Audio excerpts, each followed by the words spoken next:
Baik, sebelumnya kami dari kelompok 3 ingin memperkenalkan diri terlebih dahulu. Nama saya Habibur Rahman Azizi, NIT 22.1.07.012 dari Prodi PTK Madya.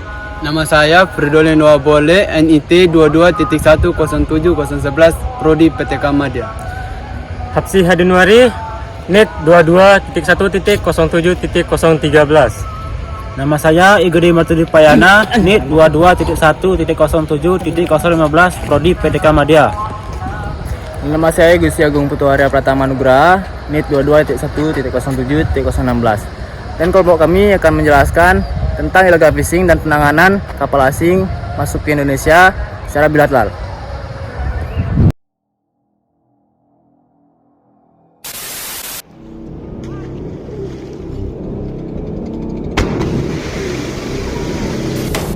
Eksploitasi laut sering terjadi, bukan hanya di laut Indonesia saja, tapi laut internasional juga mengalami hal yang sama.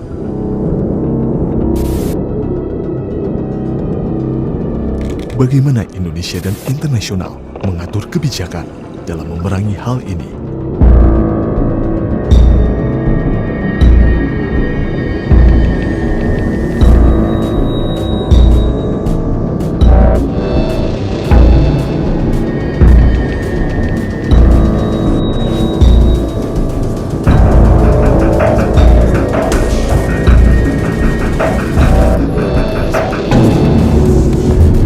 Wilayah perairan Indonesia yang luas dengan sumber daya kelautan yang besar memiliki arti penting bagi Indonesia karena di dalamnya terkandung antara lain sumber daya perikanan yang memiliki potensi besar sebagai sumber pertumbuhan ekonomi baru.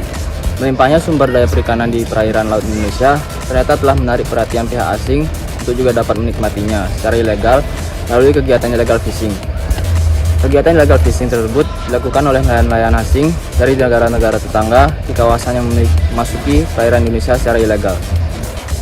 Illegal fishing masih terjadi di perairan Indonesia, meskipun berbagai upaya untuk menanganinya telah dilakukan. Kegiatan ilegal ini tidak semata-mata menjadi persoalan Indonesia, tetapi juga menjadi persoalan lintas negara. Karena para pelaku dan kegiatannya lintas negara, dan oleh karena itu pula penanganan persoalan ini harus dilakukan secara lintas negara, terutama melalui kerjasama bilateral. Kegiatan illegal fishing tersebut dilakukan oleh nelayan-nelayan asing dari negara-negara tetangga di kawasan yang memasuki perairan Indonesia secara ilegal. Melalui berbagai modus operasi, para nelayan asing tersebut menangkap ikan di perairan Indonesia dan selanjutnya diperjualbelikan di luar Indonesia dengan keuntungan yang berlipat ganda.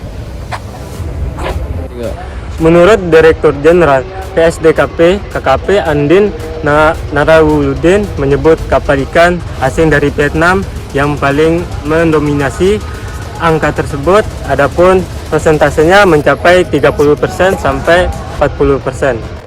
Menurut YNBC Indonesia, Menteri Kelautan dan Perikanan Menkp Sakti Wahyu Tronggono mengungkapkan kapal ikan asing dari Karab masuk wilayah perairan RI untuk menangkap ikan secara ilegal, terutama kapal ikan dari 3 negara, yaitu Vietnam, Filipina, dan Malaysia. Kapal ikan asing itu diketahui masuk dari titik lokasi yang berbeda. Kapal ikan dari Vietnam biasanya masuk melalui Laut Cina Selatan di Natuna. Kemudian kapal ikan dari Malaysia biasanya mencoba masuk dari Selat Malaka. Berikut penyebab terjadinya kapal asing masuk ke perairan Indonesia, yaitu pertama, terbatasnya sarana dan prasarana pengawasan, 2, terbatasnya dana untuk pengoperasian pengawasan, 3, terbatasnya tenaga polisi perikanan dan penyidik pegawai negeri sipil, 4, masih terbatasnya kemampuan nelayan Indonesia dalam memanfaatkan potensi perikanan di perairan Indonesia, terutama ZEE. 5. Kebutuhan sumber bahan baku di negara pelaku illegal fishing sudah menipis akibat praktik industrialisasi kapal penangkapnya, sehingga daya tumbuh ikan tidak sebanding dan jumlah yang ditangkap. 6. Kemampuan memantau siap gerak kapal patroli pengawasan di laut dapat diketahui oleh kapal ikan asing karena alat komunikasi yang canggih, sehingga operasi tidak optimal. Baik, sekian dari kami kelompok 3 mengenai penjelasan illegal fishing dan kapal asing masuk ke Indonesia. Apabila ada kesalahan kata, mohon maaf. PTK, Salam satu jangkar.